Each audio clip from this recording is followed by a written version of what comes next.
So, you know we love us some Amanda Seales. Been a fan of the diva since them MTV days. You know, she's well educated, she's very pro-black, and she takes a huge stand when it comes to black issues and racism. But I'm just trying to figure out why she has called Lady Gaga out on the whole asking the black community to tell her ways on how the non-racist white community should treat us and how they can do better. Well, Amanda has responded saying the following. Gaga should have said, "My fellow non-racist white people, it's time we further educate ourselves and get to work on being the generation to end racism. Y'all can keep on playing mammy and raising white woman children if y'all want to. I'd rather work with folks who research and take action. It is not every black person's role to educate white folks on how to fix their racist system. I'm appalled at anyone who suggests it is." And those made her catch a lot of flack, a whole lot of backlash, because we all know that Lady Gaga is not even coming from a bad place with it. She's just trying to use her platform to help combat racism. Because, you know, she has a lot of white followers, so she's trying to help, period. But we also know that Amanda be knowing what she be talking about. She's like a pro-activist, basically. And she has made several video responses in regards to it. So without further ado, check it out. I say this with no animosity. I mean, look, I'm literally lying on a hammock. I truly do appreciate, the intentions and the well-intentions that you speak from. But it is kind of crazy that you're asking black people to tell you how you can help end racism. Because black people by no means have asked white people, what can we do to survive and thrive amidst racism? We've just had to figure it out for ourselves. And black people are giving you the tools by simply just speaking out. Listen to us. Listen. There's documentaries, there's my Insta stories, there's a number of resources that you can look to for inspiration and guidance without expecting individuals to give you a line-by-line itemized agenda on where you can factor. Another example of black excellence. Keep on rising and shining, y'all. And support it, please, so we can keep on rising and shining, y'all. Good Lord, everybody in my DMs like, you're mean. You're mean. How dare you? Gaga was coming from a good place. It's not what you say, it's how you say it. Lord, when are y'all gonna learn? My ratio of wrong is really slim. Really slim. So everybody coming at me, I hope you come back to apologize when you're shown that I'm right. It ain't even 9 a.m. and I'd have been called a trifling bitch and a nigger 3 times each. Happy Thursday. And I smile because that's all you can do. That's all you can do. Because I know that I'm living in my truth, and I know that I never speak about things without coming from an honest place of love. Let me get settled and read it. Yeesh. So I was very fortunate to have gone to schools with a lot of different types of people. And one of those types of people were, of course, white people. And I've met some great white folks on the way. It's part of the reason why I hold folks in general, but especially white folks, to a very high standard in terms of, what you're able to do and, what you are putting your mind to do in terms of fighting racism.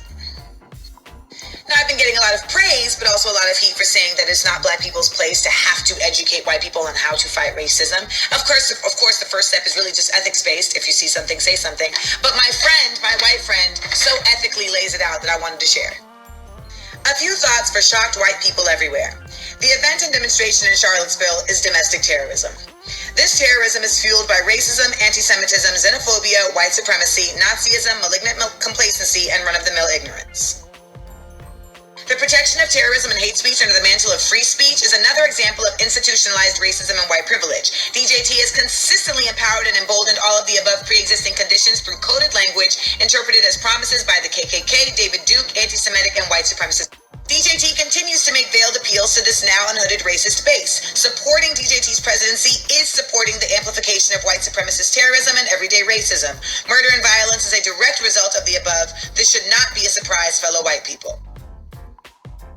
This is the result of historical, intentional, systemic, institutionalized racism since the inception of this country.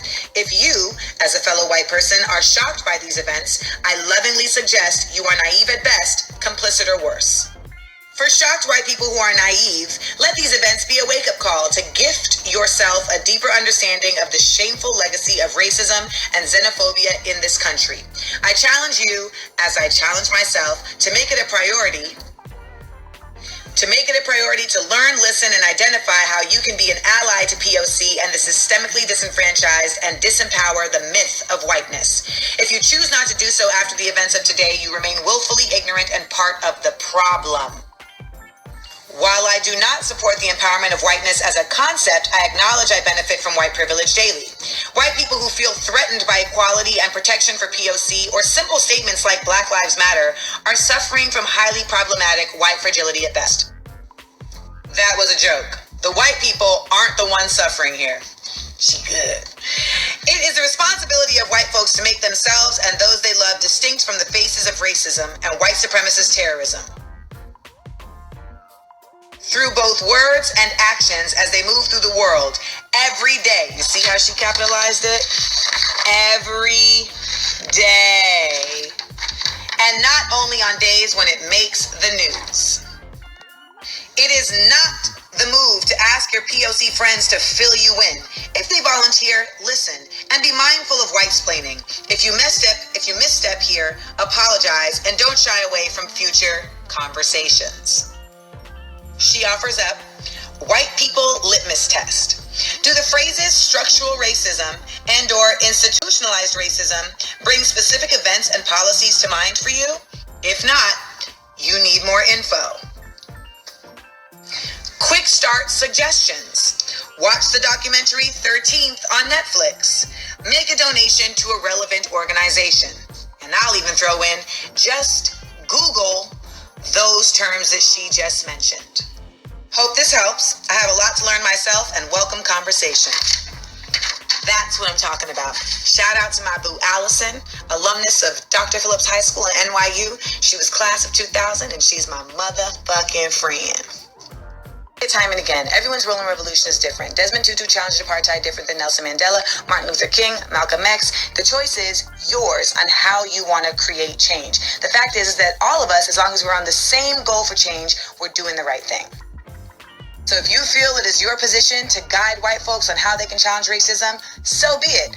I, for one, believe that my role is to work with folks who already are action-based and who have already committed to educating themselves, because those are the people I know that are going to move with or without me.